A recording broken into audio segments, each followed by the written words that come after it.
Everyone, welcome to global online university. जैसा कि आप जानते हैं, हम रोज आपके लिए एग्जाम एनालिसिस और रिव्यू ला रहे हैं एग्जामिनेशन का, यूजीसी नेट पेपर 1 का।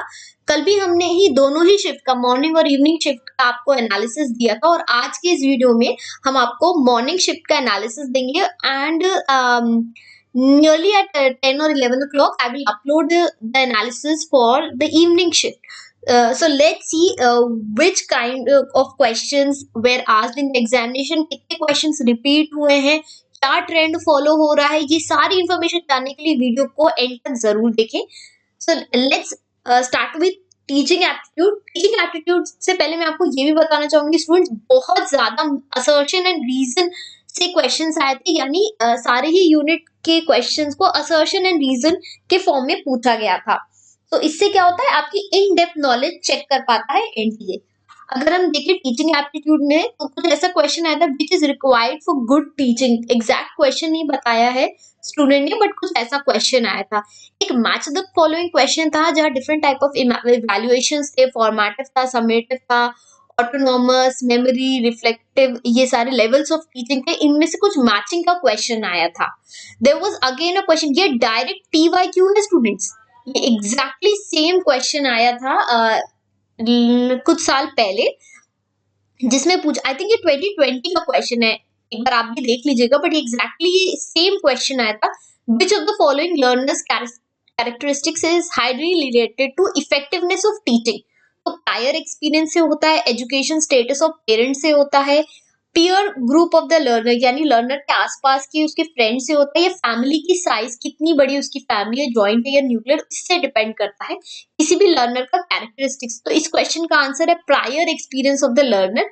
अगर बच्चे को कोई एक ऐसा टॉपिक पढ़ा रहे हैं which he has already learned somewhere, या उसके बारे में उसको पता है, सो वो ज्यादा इफेक्टिवली टीचर उसको कोई और इंफॉर्मेशन दे पाएगा। सो ये एक डायरेक्ट ईवाईक्यू लिया है, और इस एग्जामिनेशन में स्टूडेंट्स आपको कई क्वेश्चंस डायरेक्ट लास्ट कुछ इयर्स के क्वेश्चन पेपर में से उठाए गए हैं। अब देख रहे हैं आपको, there are certain set of topics, और करंट अफेयर, आज के दिन करंट अफेयर एक भी नहीं पूछा गया, मॉर्निंग शिफ्ट में नहीं पूछा गया है। तो इससे आपको ये पता चल रहा है कि अभी उनके पास टॉपिक्स तो लिमिटेड है और इन्फॉर्मेशन सारी स्टैटिक है, तो कहाँ से क्वेश्चन बनाए। इसीलिए क्वेश्चन थोड़ा सा ट्विस्ट करके या एग्जैक्टली सेम का सेम क्वेश्चन उठा के दे रहे हैं। तो ये लेवल्स ऑफ टीचिंग जो मैंने यहाँ लिखा है, ये एग्जैक्टली यही वाला क्वेश्चन को मैं यहाँ पे पॉइंट आउट कर रही हूँ। नेक्स्ट अगर हम बात करें, तो एक और आया था फील्ड डिपेंडेंट लर्नर्स पे। ये भी एग्जैक्ट प्रीवियस ईयर्स का क्वेश्चन है, जो एग्जैक्ट सेम का सेम उठा के आया था। From the list of learner characteristics identify those which are associated with field dependent learners. So दो टाइप के होते हैं, फील्ड इंडिपेंडेंट और फील्ड डिपेंडेंट। तो उस पर क्वेश्चन आया था, कुछ आपको सेट ऑफ ऑप्शंस दिए हुए थे, एंड अगर आप देखें तो इस क्वेश्चन का आंसर है ऑप्शन सी है इसका आंसर, 2, 4 एंड 6। ओके, तो ये आपका फील्ड डिपेंडेंट लर्नर्स में से आया था एक क्वेश्चन मॉर्निंग शिफ्ट में। रिसर्च एप्टीट्यूड की बात करें, तो कल भी रिसर्च एथिक्स से क्वेश्चन आया था, और आज भी इन्हें रिसर्च एथिक्स से क्वेश्चन पूछा, and again assertion and reason की फॉर्म में पूछा। और नेक्स्ट क्वेश्चन था एक हाइपोथेसिस से था। हाइपोथेसिस एक एजुकेटेड गेस होता है कि आपकी रिसर्च का रिजल्ट क्या होगा। हाइपोथेसिस टेस्टिंग से क्वेश्चन था। There was a question from types of research, ये आपकी grounded, narrative, experimental, ethnography. Ethnography मतलब जब भी हम रिसर्च करते हैं और जिसके ऊपर रिसर्च करते हैं उसके नेटिव एनवायरनमेंट में जहां वो रहता है, अगर उसमें करें तो वो एथनोग्राफिक रिसर्च होती है। उसमें से एक क्वेश्चन आया था। There was again a question from steps of research and methods of research, and there was one question on report writing. So there was no out of the box question from research aptitude, so to say. अगर हम बात करें reading comprehension की, तो कुछ students इसको easy कह रहे हैं, but there are some students जो इसको ट्रिकी भी कह रहे हैं। क्लासरूम अरेंजमेंट में था, टीचर के लिए कैसे टीचर को अरेंज करना चाहिए क्लासरूम। सो एक रीडिंग कॉम्प्रिहेंशन उस पे था। कुछ कह रहे हैं easy and some are saying it was slightly tricky. Communication की बात करें, तो कम्युनिकेशन पे हम जानते हैं, हम फेवरेट टॉपिक है एनटीए का, टाइप्स एंड बैरियर्स। ये हम सभी जानते हैं, इस पे क्वेश्चन आता है, कल भी इस पे क्वेश्चन आया था और आज भी आया है। इससे हमको ये पता चलता है कि आगे भी इसी टॉपिक पे क्वेश्चन रिपीट हो सकते हैं एज इट इज। फिर एक आया था, कुछ आपको ऑप्शंस दिए थे और पूछा गया था which has least noise. So there was this was the question, least noise किसमें होती है, 4 options were there and you had to mark the answer. There was a question somewhere from effective communication और classroom communication, इन दोनों में से किसी एक topic पे क्वेश्चन आया था। So हम जानते हैं दोनों ही इंपॉर्टेंट है और आपको ये पढ़ के ही जाना है एग्जामिनेशन में। अगर हम बात करें मैथमेटिकल रीजनिंग की, तो यहाँ पे देखिए आपको यहाँ पे क्वेश्चन दिया गया है, बहुत ही सिंपल क्वेश्चन है। मैं आपको यहाँ पे साइड में लिख के बताती हूँ। 2 4 5 7 8 ये है आपका कनेक्टेड है 3 3 7 7 6 के साथ। तो 2 और 3 का कॉम्बिनेशन स्टूडेंट्स कैसा है, यहाँ पे आपको +1 करना है और 4 और 3 का क्या है, यहाँ पे आपको -1 करना है। अगेन 5 में जब आप +1 करेंगे तो आपको 6 मिलेगा और 7 में -1 करेंगे तो आपको 6 मिलेगा। और अगेन आप यहाँ पे कुछ 8 में आपको मैंने क्या किया है अभी, माइनस क्योंकि प्लस, तो यहाँ पे आपको प्लस करना था स्टूडेंट्स, ये समझ लीजिए हो सकता है यहाँ पे 9 हो। तो एग्जैक्टली ऐसे ही क्वेश्चन था। सेम अगर हम इसकी बात करें तो आपको 3 में क्या करना है, सॉरी 4 में आपको 1 ऐड करना है तो कुछ ऐसा आएगा 5, 6 में माइनस करना है तो फिर 5 आएगा, 5 में +1 करेंगे तो 6 आएगा, 8 में -1 करेंगे तो 7 आएगा और 6 में +1 करेंगे तो 7 आएगा। तो कुछ इस तरीके का एक क्वेश्चन था, यहाँ पे आपको ऑल्टरनेट करना था, प्लस माइनस करके सॉल्व करना था। अगेन कल जैसे आया था एक मिक्सचर एलिगेशन से क्वेश्चन आया था, आज भी मिक्सचर से क्वेश्चन आया है और स्टूडेंट्स कह रहे हैं मैथमेटिकल सिंपल ही था। अगर हम ये बात करें तो आज एक डिफरेंट पूछा गया था, एक डिफरेंट क्वेश्चन, वो है क्लॉक्स में से और बहुत ही सिंपल था। कुछ ऐसा पूछा गया था, स्टूडेंट्स बता रहे हैं कि क्लॉक में जब 4:30 टाइम होता है तो 4:30 में मिनट हैंड कुछ यहाँ होती है और आवर हैंड यहाँ पे होती है। तो पूछा गया था कि आपको कि मिनट हैंड किस डायरेक्शन में होगी। तो अगर हम बात करें नॉर्मल हमारे कंपास में नॉर्थ ऊपर होता है, साउथ नीचे होता है, ईस्ट राइट साइड होता है और वेस्ट लेफ्ट साइड होता है। तो यहाँ पे अगर मैं लिखूं north south east and west, so ये कुछ नॉर्थ साउथ के बीच का डायरेक्शन है और ऐसा ही क्वेश्चन आया था। अगेन बहुत ही सिंपल क्वेश्चन आया था, स्टूडेंट्स कह रहे सिंपल इंटरेस्ट से, सिंपल इंटरेस्ट आपका होता है principal into rate into time upon 100। ये एक क्वेश्चन है, सिंपल इंटरेस्ट का क्वेश्चन आया था आज की मॉर्निंग शिफ्ट में। लॉजिकल रीजनिंग में बात करें तो आपका उपमाना, ये एक टाइप का आपका प्रमाना है। जब जैसे आप जानते हैं प्रमाना मतलब क्या होता है कि आपको नॉलेज कहाँ कहाँ से गेन होती है। प्रत्यक्ष मतलब होता है देख के, सुन के, स्मेल करके, टच करके। देन अनुमाना होता है जिसको हम इन्फेरेंस कहते हैं। एक और टाइप होता है उपमाना। उपमाना मतलब होता है स्टूडेंट्स कंपैरिजन, कंपैरिजन करके जब हम नॉलेज गेन करते हैं तो उसको उपमाना कहते हैं। यहाँ से क्वेश्चन आया था। फैलेसी से भी एक क्वेश्चन आया था, जैसे कल हेतु भाषा से एक क्वेश्चन था, आज स्लिपरी स्लोप फैलेसी से क्वेश्चन आया था। इसका मतलब कुछ इस तरीके से रहता है, कई बार हम बोलते हैं ना कि अरे अगर मैं एक को मैं क्लास में अगर स्टूडेंट को एंटर होने देता हूँ तो बाकी सारे स्टूडेंट भी कहेंगे कि हमको क्लास में आना है, अगर रिस्ट्रिक्शन है। तो इसका मतलब होता है फैलेसीज एग्जैजरेट कर देते हैं आप, कि एक डिफरेंट टाइप की फैलेसी। इस पे क्वेश्चन आया था। स्कूल्स ऑफ इंडियन लॉजिक जो है उस पे से एक क्वेश्चन आया था। एक डिनोटेटिव और कॉनोटेटिव मीनिंग ऑफ वर्ड्स, इनमें से भी एक क्वेश्चन आया था।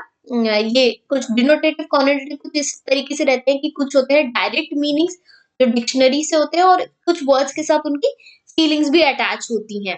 ओके, तो फैलेसी से तो मैंने आपको बता दिया, स्लिपरी स्लोप से आया था। और data interpretation exactly last year का प्रीवियस ईयर्स क्वेश्चंस में से डायरेक्ट का डायरेक्ट आपको डीआई आया था। इससे स्टूडेंट्स हमको ये पता चलता है कि एग्जामिनेशन में आपको पीवाईक्यूज लगाने हैं। हम ग्लोबल ऑनलाइन यूनिवर्सिटी पे we always try to bring you questions that have been asked in the previous years paper. में हमेशा बहुत ही ज्यादा एम्फेसिस देना चाहूंगी तो स्टूडेंट्स अभी देख रहे हैं या जिनका पेपर आने वाला है, पीवाईक्यूज को जरूर सॉल्व करके जाएं, क्योंकि आपके देखने कितने सारे क्वेश्चंस रिपीट हो रहे हैं, एज इट इज रिपीट हो रहे हैं। So this is very important.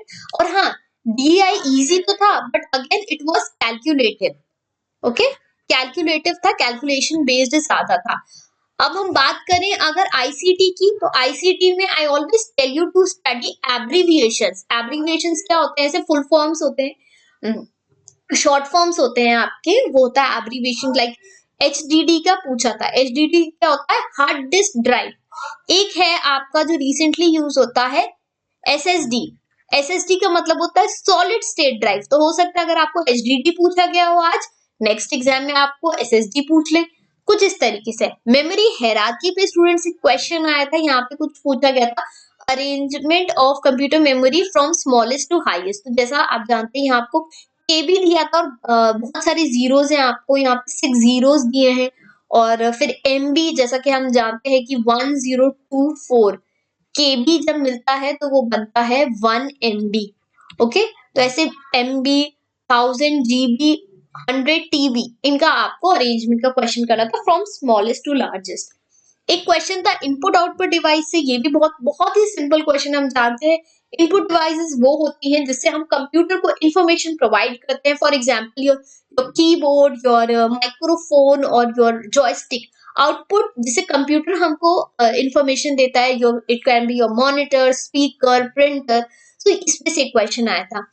People and environment की बात करें तो यहाँ पे आपको वाटर पोल्यूटेड और पोल्यूशन, कुछ इसमें से क्वेश्चन था, पोल्यूटेड में से था शायद।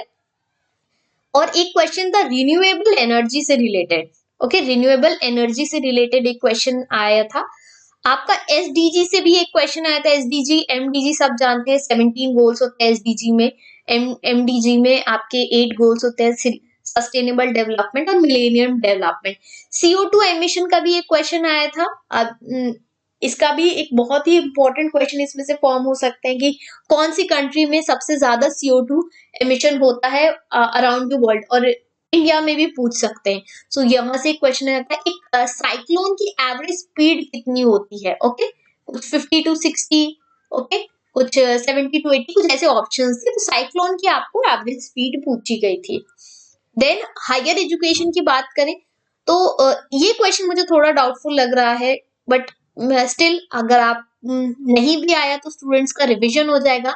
नीति आयोग का फुल फॉर्म कोई कह रहा है कि आया था, तो यहाँ पे नीति का फुल फॉर्म होता है national institute for transforming India. ये क्वेश्चन था। एक क्रोनोलॉजिकल ऑर्डर में आपको अरेंज करना था, कोठारी कमीशन, मुदालियर कमीशन और राधाकृष्णन कमीशन। ये सारे कमीशन स्टूडेंट्स बहुत इंपॉर्टेंट होते हैं, बिल्कुल आपको पढ़ के जाना ही है। नेशनल एजुकेशन पॉलिसी जो लास्ट ईयर आई थी 2020, इस पे आपको आया था, स्ट्रक्चर पूछा गया था। हम जानते हैं 5334 का स्ट्रक्चर है, पहले 10+2 था, तो अब हमारा हो गया है 5334 का स्ट्रक्चर हो गया है। इस पे क्वेश्चन आया था। वैल्यू एजुकेशन जो एक टॉपिक है आपका, उस पे से भी एक क्वेश्चन आया था। असर्शन एंड रीजन का क्वेश्चन आया था। There was a question on national education day, when it is celebrated. Day पूछा गया था, डेट पूछी गई थी, किस दिन सेलिब्रेट किया जाता है। सो ये सेलिब्रेट किया जाता है on 11th of November every year. 2008 से इनको स्टार्ट किया गया था। और किसके नाम पे सेलिब्रेट किया जाता है? On the birth anniversary of Maulana Abdul Kalam Azad. He was the first education minister of our country. Okay, National Education Day, which is celebrated on November 11th. Okay, कुछ ही दिन पहले celebrate किया गया था.